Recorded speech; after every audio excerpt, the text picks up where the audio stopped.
What's going on, everyone? I'm here with Jake, and we're about to do some SummerSlam predictions.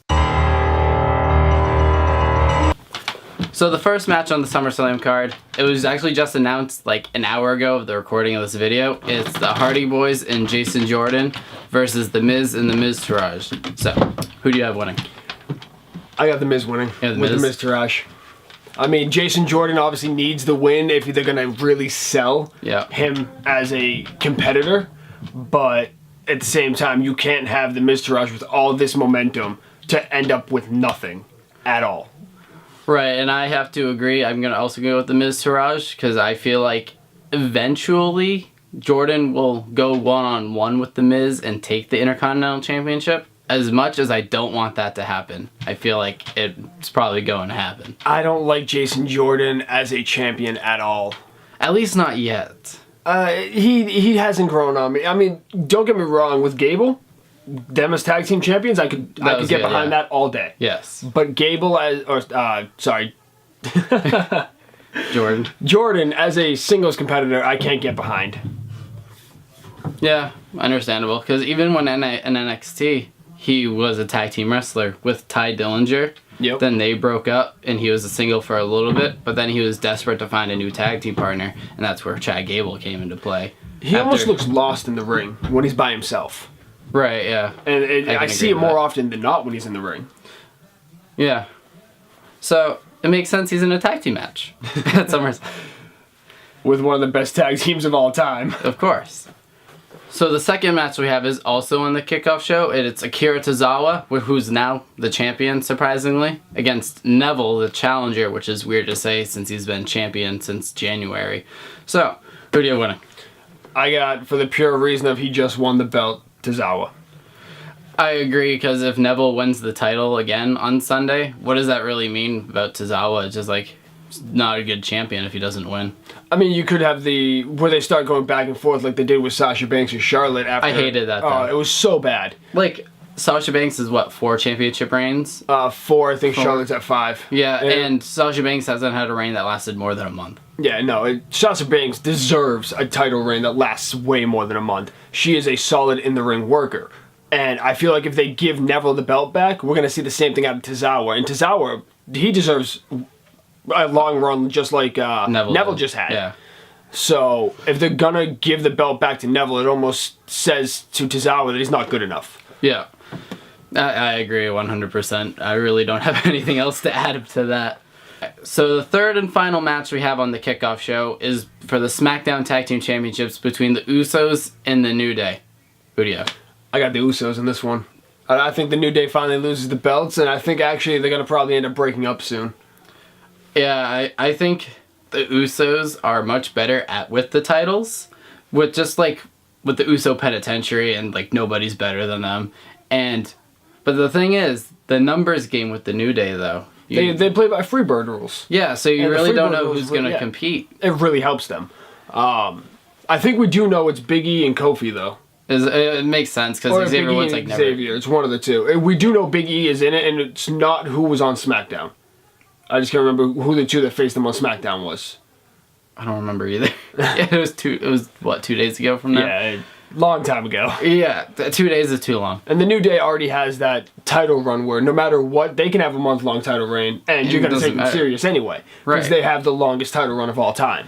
Right, and that's going to set the New Day apart from the Usos, which may make people think the New Day is going to retain, maybe have another long title reign. But I expect Usos to go after one of the New Day's knees and make that the focal point of the match until ultimately they become victorious. That perfect sense. So the next match we have is the first match on the main card, and it's a match I'm not looking forward to in the slightest. It is the Big Show versus Big Cass with Enzo Amore hung above the ring in a shark cage. Who do you want to win in this match nobody cares about? You said it right there. I just don't care. You don't care? Like, Enzo's going to win, or not Enzo, sorry. Cass is going to win because Enzo's going to turn on the Big Show. But how can Enzo do that if he's in the shark cage, though? They're going to find a way. They're going to find a way. Let's be real. It's the WWE. Yeah. They're going to find a way to make that happen. Whether it be after the match ends, maybe Enzo comes out and beats up the Big Show. I don't know. Either way, I have Enzo turning on the Big Show. And Cass somehow winning. I don't care for the match to begin with. I'm probably going to get popcorn during it. Yeah. So I also have Big Cass winning because really, in reality, if Big Cass loses, what does that really mean for him? Yeah, like, I mean, if he loses to the Big Show and he just turned heel. Didn't he say he was retiring earlier this year? I think so, yeah. So where's this retirement? Probably after he loses to Big Cass. But back to what you said, if Enzo turns on the Big Show, what if Enzo and Cass reunite as a heel tag team? That would be a phenomenal thing to see. That would definitely be interesting. Can you take somebody that's that fan favorite, though? And turn him heel? I mean, I don't know. Cena. That's all I gotta say. He hasn't been turned heel yet. He hasn't been heel, but not heel. He hasn't been a heel since 2004. Yeah, exactly. Ever since he started fading away from basic thugonomics, he's been a face. Yeah, and that's with just... Good, it is with good reason, though. Right. I mean, look at it. Look at his character. Look at the way he is. Him as a face is perfect. Sales. Yep. Just all around loved by the universe. Yep. Except hardcore fans. Yeah, like myself. Yeah, myself too. But except that one period of time when CM Punk was the highest sales in merchandise. That was after the pipe bomb, though. Yeah, that was after the pipe bomb, but that was still a time where Cena didn't have the highest sales. That's probably 1 out of 6,052 days. Yeah, sounds about right. That's a random number, by the way. Yeah, no, legitimately 6 million days. Even before Cena was born, he was the highest sales in merchandise. I believe it. I would too. With the way Vince pushes him, I believe it. Yeah. So the next match we have is another match nobody cares about, and I really don't know how it really even started, is Randy Orton and Rusev, because it just seemed to happen out of nowhere. Like, Orton lost to Mahal, Rusev lost to Cena. Oh, I know, let's just put them in a match against each other. So, who do you have winning this match? In another match that I'm probably going to get more popcorn for. You're going to have a lot of popcorn this show. I got Rusev winning because Randy Orton's gone stale. He's the same old Randy Orton we've seen for the past 10 years. I love Randy Orton, but he needs something to make that character pop again. Agreed. I also have Rusev winning because, again, if Rusev loses, where does he go? Randy Orton's Randy Orton. He can go anywhere. Right. Next thing you know, Randy Orton can be in the title picture again if, like, Nakamura wins the title or something. But if Rusev loses to Cena and Randy Orton in back-to-back pay-per-views, it's just like, he's another jobber. He goes to Raw. Back to Raw. Yeah, he goes back to Raw. Separate him from Lana. I could get with that. that wouldn't be a marriage separation, Jake. Oh. Just be brain never mind.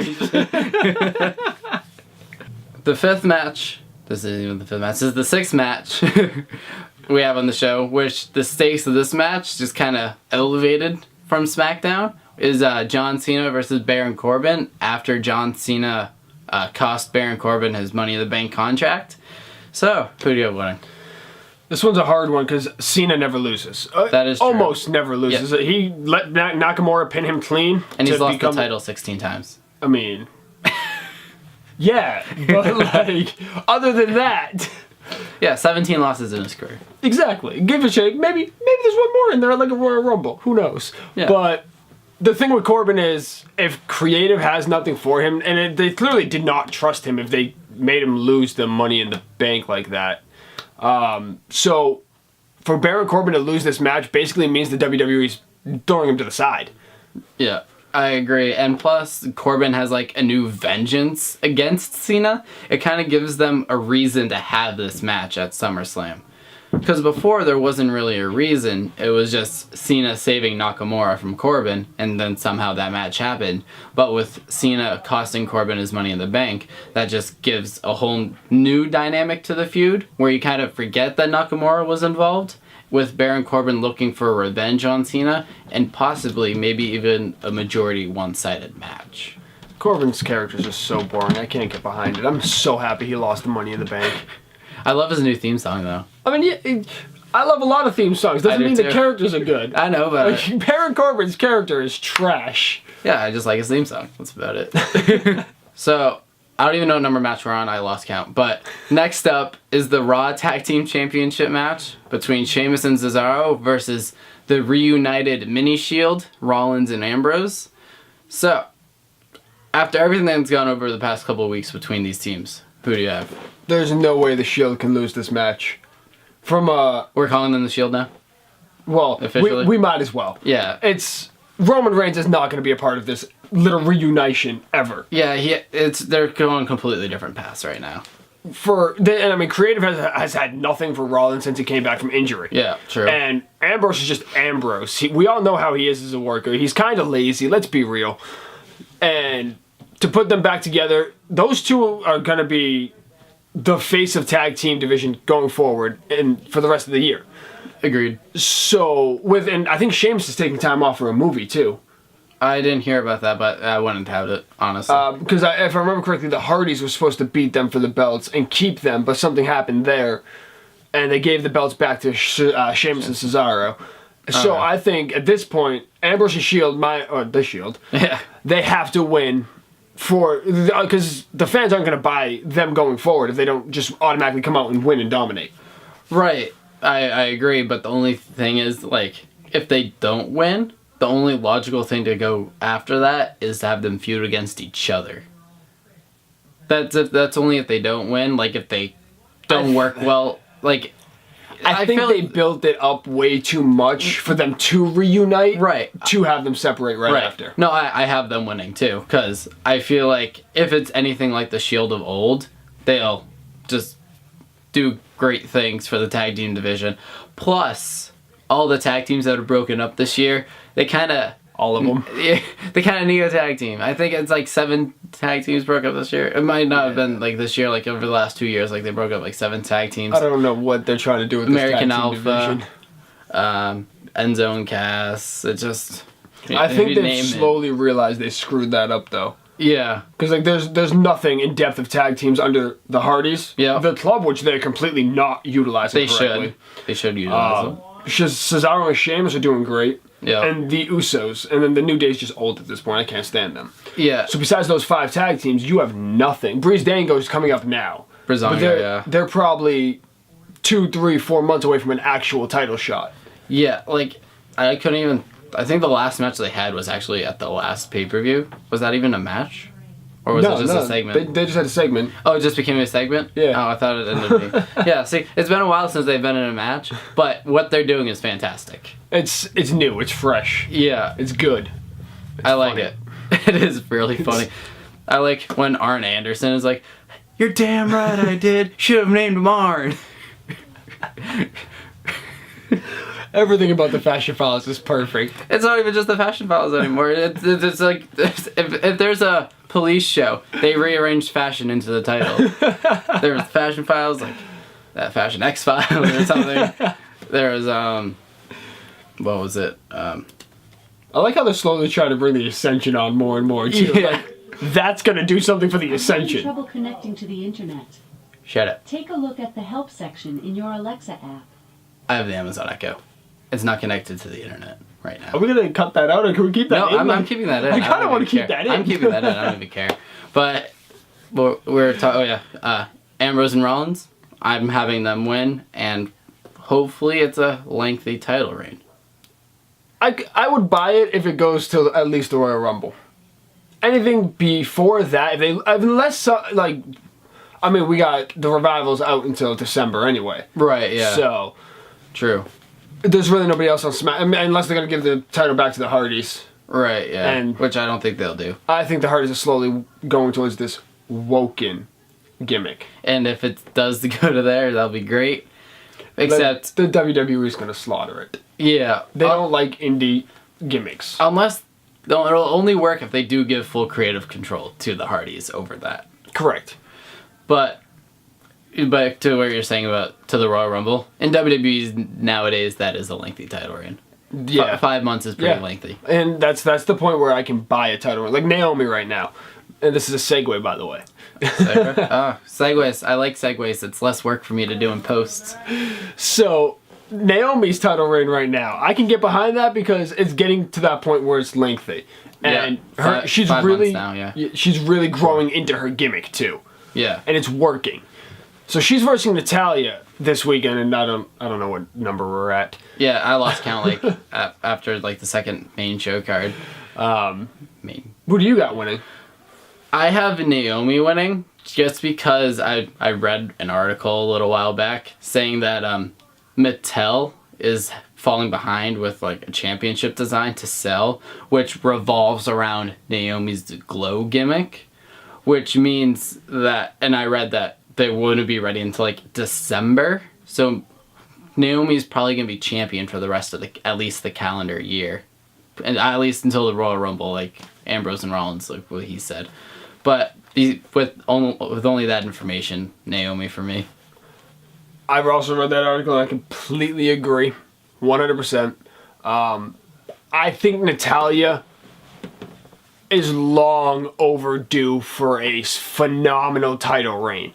She's the longest tenured woman in the Divas division, and she has almost nothing to show for it. Has she been a long rounder than Alicia Fox? Yes. How long has she been around for? Natalya. Let's find out. Made her official debut on April 11, 2008. Okay. When did Alicia Fox? I don't know. June 13th, 2008. So that was... Natalya was like 2 weeks before her. 2 weeks before. Wow. We checked. Natalya's 2 weeks longer than Alicia Fox. I knew it was close. That is impressive. Yeah. So yeah, his point stands. The longest tenured woman. Continue. So we're going to move on to Alexa Bliss versus Sasha Banks. Raw Women's Championship match. Oh man. This is a hard one. I love Alexa Bliss. Me too. As you can tell with all my plaques back there. I also love Sasha Banks. I do too with the standee right there. Yeah, you have a lot of... I wouldn't say... I would not be able to sleep in this room. Too many eyes on me. I got the Bella Twins in the closet. Okay. There's a page one upstairs too. But that's besides the point of how many... upstairs? I didn't have room for it. That's besides the point of how many standees I have. But I think that they are going to give it to Sasha Banks, as much as I don't want to say that. I think it's time for her to have a lengthy title reign. That's longer than a month. Do we have any rumors of Charlotte moving over to Raw? Not that I'm aware of, no. Then I get fully behind Sasha Banks. Yeah. As long as Charlotte doesn't come back to take the title, I think we'll be fine. The reality is, if we're going to have a big title change, it's going to happen at a big pay-per-view like SummerSlam, yeah. So, which is why, as you see our predictions, we have a lot of titles changing. Because you're not going to change the Raw Women's title at Payback. Nobody cares. Yeah. It's not a big pay-per-view. You can get away with it something like Money in the Bank that has a name. But Payback, no. Or just be shocking, just do it the Raw before the pay-per-view. With the Kurosawa. Yeah. That's a thing that they like to do sometimes. Once every, 300 years. Yeah. Give or take, Maybe 100 years. Yeah. Once in a lifetime. Just like they said with Rock and Cena, but it happened twice. Anyways. Ooh, you're salty about that. I hate it. I bought the poster with The Rock and Cena that says once in a lifetime, just for them to have the same match next year. It's just like, you can't advertise something once in a lifetime, and if you did it years later, that's understandable. But the following year, you knew you were going to do that match the following year. Why advertise it as once in a lifetime? They started building up for the Raw after that WrestleMania. They really for the did. Next one. They really did. And I'm sorry that I'm not even talking about SummerSlam right now, but I really hate that. I just hate it. The next match we have is Finn Balor versus Bray Wyatt. This isn't just Finn Balor. Yeah, this is the Demon King Finn Balor. It's been a year since we've seen the Demon King. Maybe more. No, it was last SummerSlam when he got versus Seth Rollins. Rollins for the title when he won, got injured. We haven't seen him since Finn Balor returned to Raw after WrestleMania.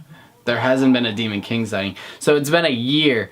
So whether or not Bray Wyatt is mentally prepared for the Demon King, because then again, only seen him once on the main roster.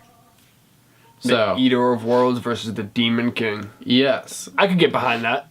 Yeah, but I'm going to have to go with the Demon King because I think Bray Wyatt's going to go a little bit cocky into the match. Well, cocky as in Bray Wyatt cocky, not jock cocky. You know what I mean? It's just Bray Wyatt's just going to be too confident because he beat Finn Balor clean on Raw. Yep. So he's just just going to do it again. But the Demon King is just a whole nother personality to Finn Balor. So I just don't think Bray Wyatt's going to be ready for it. I got Finn Balor winning easily. Yeah. The reasoning being, though, is in every major pay-per-view minus Bray Wyatt's title run, he kind of loses. Accurate. So, common sense, putting 2 and 2 together, he's probably going to lose again. That's why his nickname should be the Eater of Pins. Yeah. I read that somewhere. I didn't think of that. I'm not creative like that. I'm sorry. At least you're honest. Yeah. The next match we have is the United States Championship between AJ Styles and Kevin Owens with Shane McMahon as the special guest referee. And Shane McMahon's obviously going to get involved. But I think... I really like this feud so far. I think it can continue. And the way I think that it will continue is that Shane McMahon will get knocked out in the match. Yep. And then a regular official will come out. And either AJ Styles or Kevin Owens is going to win in some screwy fashion to continue this feud. Because I really like this feud between Styles and Owens. Because they work really well together in the ring. So for starters, I got AJ Styles winning this match because I'm the biggest AJ Styles fanboy you'll ever see. Okay. Beyond that, I've read reports of a Team Shane versus Team Kevin. Yeah, I read that too. Survivor Series match. Which means... there's no way Shane doesn't screw Kevin. End of story. Yeah. AJ keeps the belt. That makes sense. Yeah, I'm going with AJ Styles too. But, yeah, well, let's go with what he said. The modern day Mahara. Maharaja. So we have the WWE Championship match between Jinder Mahal and Shinsuke Nakamura. Which, this is Nakamura's, I think it's his first big pay-per-view match since he's been called up, and it's for the WWE Championship, and I'm going to say he's going to win. As am I. The reasoning being, what was the point of Jinder Mahal's title reign to begin with? Everyone complaining that he was a jobber and not doing anything with him after bringing him back, and that they were expanding the network to India. That's it. That's expanding really the network to India. They're done that. Yeah, now it's on to China. Except Nakamura's not Chinese. So I don't want to see Yin Bing as the WWE champion next. If he hadn't left the company, I'd just say give the WWE Championship to Ho Ho Lun. I could get behind that. Except he's not with the company anymore. Yeah, so. I mean, is there any other Chinese guys we can get behind? There's a couple others, but they haven't, they're still in the Performance Center, haven't had... Well, they have as much experience as Jinder Mahal. Let's make them champion. No, they have as much experience winning as Jinder Mahal. Don't get me wrong, I love the Singh brothers. I do too. But... the Bollywood boys. Yes. Back in the indie days, the Bollywood boys. And the Cruiserweight Classic. Yeah, and a couple matches in it. They could have done better in the Cruiserweight Classic. That wasn't their best matches. Yeah, for them, yeah, but the Cruiserweight Classic in general was fantastic. Yes, it was. So Jinder's losing. Yeah, that's simple. about it. And mainly, it's going to be Shinsuke because he has a cool entrance. Let's be real. It's fantastic. And expect Lee England Jr. to be there doing something special with his violin. Which is pre-recorded and not live. But yeah, he's going to be doing something nonetheless. Still cool, though. So speaking of the pre-recorded ones, I remember one of Nakamura's NXT entrances. There was like 4 or 6 violin players. Yep. And none of them were in sync. Yeah, no. And they... it was just for show. But I just had to throw that out there. Yeah, it was cool. It's just one person's down here, one person's up here, yet they're all making the same sounds. That makes sense. Alright, so the final match that we have is the Universal Championship. Braun Strowman, Roman Reigns, Samoa Joe, and Braun Strowman. Braun Strowman's wrestling twice? I guess he's wrestling himself? Oh, did I start with Braun Strowman? Yeah. I thought I started with Brock Lesnar. No, Brock Lesnar. Lesnar is one of those Strowmans. So, my bad. I got Samoa Joe because Lesnar's going to bail to the UFC to take on John Bones Jones. And I really feel like Reigns and Strowman, they're not finished with each other yet. Oh, definitely not, no. I don't want them to ever be finished with each other. Literally, my favorite part of Raw every week is when Braun Strowman beats up Roman Reigns. It's the best. It's fantastic. Anytime anybody beats up Roman Reigns, I'm automatically a fan. So Braun Strowman, minus your Tinder profile, you got me as a fan. Yeah, so I have Braun Strowman winning. Probably pinning Roman Reigns. I think it's a way for Lesnar to leave stay strong and possibly come back for that rematch because he never got pinned. Yep. And I think it'll be a good segue for Samoa Joe to not look weak getting a pin either and him to move on to something else. But with Strowman pinning Roman Reigns, it could set up a possible championship match between the two at the next pay-per-view. So I think I got Samoa Joe in a absolute steal after Strowman and Reigns just kill each other. That I wouldn't be shocked with that One of them either, gets honestly. pinned. Who gets it? One of them. One of them. Okay. Whoever gets knocked out the most. The most, yeah. Yeah. All right. So your pick is Joe. Yep. My pick is Strowman. So there are my SummerSlam predictions as well as Jake's. I hope you enjoyed. If you agree or disagree with any of our predictions, let me know down in the comments, and give this video a like if you enjoyed and if you actually made it to this point in the video. And consider subscribing for more predictions, unboxings, vlogs, and the top 5 and a bunch of other things. And until next time. Always does that when I say until next time. That's weird. Take a look at the help